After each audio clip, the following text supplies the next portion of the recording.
करें, इस पर हमारी नजर रहेगी। फिलहाल बहुत शुक्रिया जुड़ने के लिए और जानकारियां देने के लिए। और चलिए आगे बढ़ेंगे, बात करेंगे गगन शक्ति अभियान की। जी हां, आगरा लखनऊ एक्सप्रेसवे पर भारतीय वायुसेना ने एक बार फिर शौर्य और शक्ति का प्रदर्शन किया है। आपको बताएं कि वायुसेना ने गगन शक्ति अभियान के तहत जो फाइटर जेट्स हैं उनका टचडाउन इस हाईवे पर किया है। जगुआर, सुखोई, मिराज, ये तमाम विमान यहां पर एक्सप्रेसवे को छूते हुए दिखाई दिए और ये बताता है कि भारतीय वायुसेना किस तरह से तैयार है हर लिहाज से आपात स्थिति में रहने।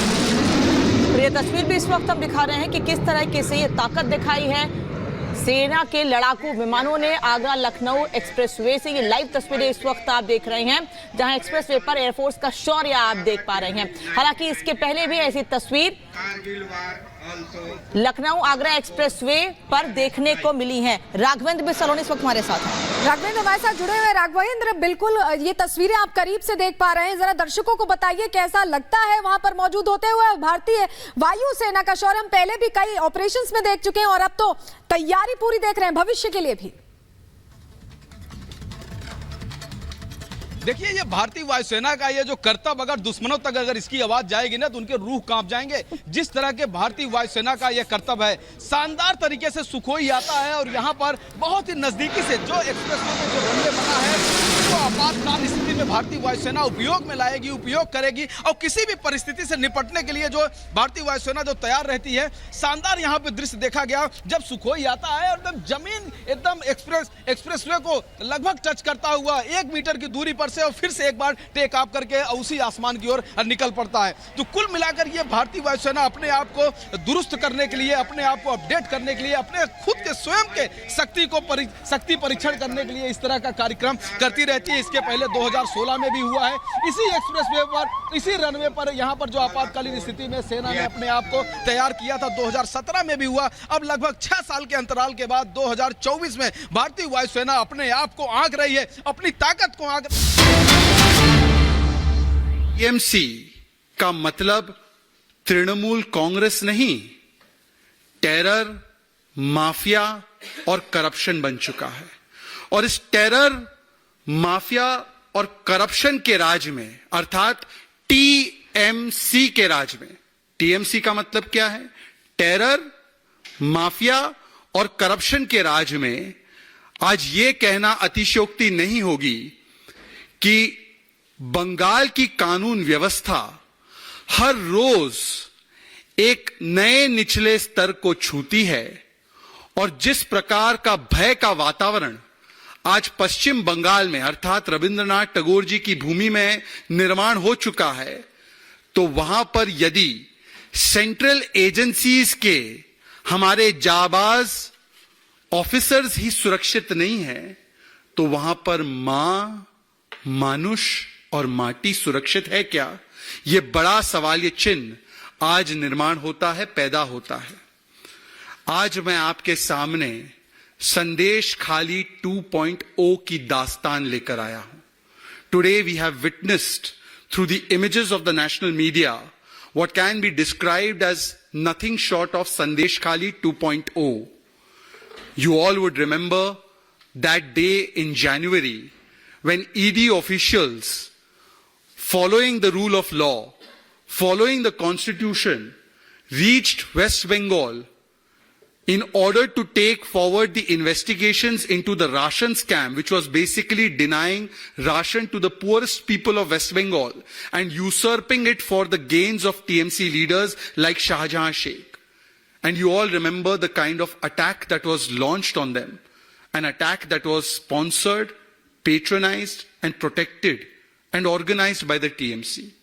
वो 5 जनवरी का हमला ईडी की टीम पर जो राशन स्कैम की इन्वेस्टिगेशन के लिए गई थी, शाहजहां शेख जैसे लोगों को पकड़ने के लिए गई थी, उसमें किस प्रकार का हमला ईडी पर हुआ, ये हमारे मन में आज भी बहुत, मैं कहूंगा विविडली आज भी वो दर्ज है। ये तस्वीर उस समय की है, किस प्रकार से ईडी ऑफिशियल पर हमला किया गया था।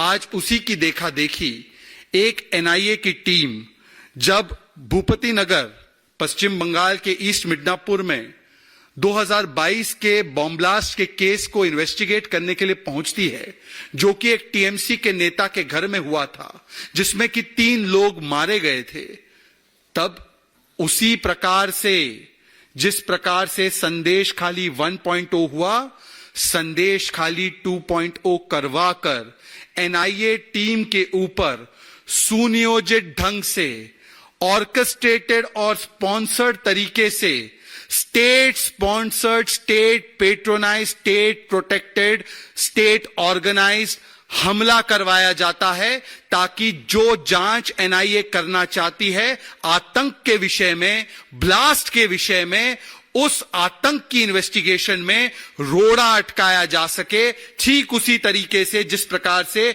संदेश खाली में भ्रष्टाचार की इन्वेस्टिगेशन में रोड़ा डालने के लिए और शाहजहां को बचाने के लिए एक सुनियोजित ढंग से हमला करवाया गया था ईडी के ऑफिशियल्स पर। और इस पूरे घटनाक्रम में आप देखिए पैटर्न वही होता है। सेंट्रल एजेंसी के आने से पहले टीएमसी और टीएमसी के सबसे वरिष्ठ नेता उस एजेंसी के खिलाफ लोगों को उकसाते हैं, भड़काते हैं और एक वातावरण पैदा करते हैं जिससे कि उस एजेंसी पर हमला हो जाए। और तुरंत जैसे ही एजेंसी पर हमला होता है तो टीएमसी के सबसे वरिष्ठ नेता आकर उस हमले को जस्टिफाई करते हैं, बचाते हैं और उसके लिए अलग अलग प्रकार के कारण देकर उसे सही ठहराते हैं। आज भी यही हुआ है।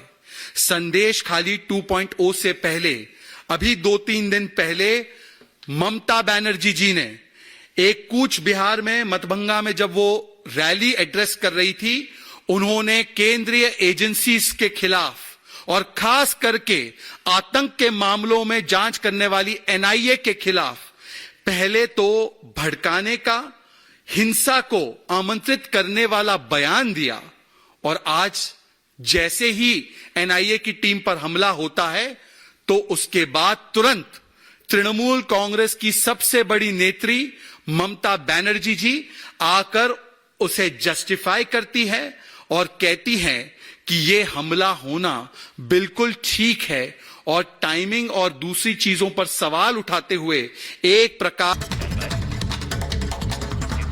नमस्कार, स्वागत है आपका। मैं हूं अनामिका पांडे। सलोनी भी मेरे साथ इस बुलेटिन में, लेकिन इस वक्त की बड़ी खबर आपको बता दें, दिल्ली एनसीआर से बड़ी खबर है, जहां चाइल्ड ट्रैफिकिंग मामले में बड़ा एक्शन हुआ है। 7 लोगों को इस मामले में गिरफ्तार किया गया है। दिल्ली एनसीआर में यह छापेमारी की कार्रवाई की गई है और इस मामले में 7 लोगों को गिरफ्तार किया गया है। सीबीआई ने छापेमारी की कार्रवाई की है। केशवपुरम में 3 नवजात का रेस्क्यू किया गया है। कुछ बड़े अस्पताल और आईवीएफ सेंटर भी सीबीआई की रडार पर हैं।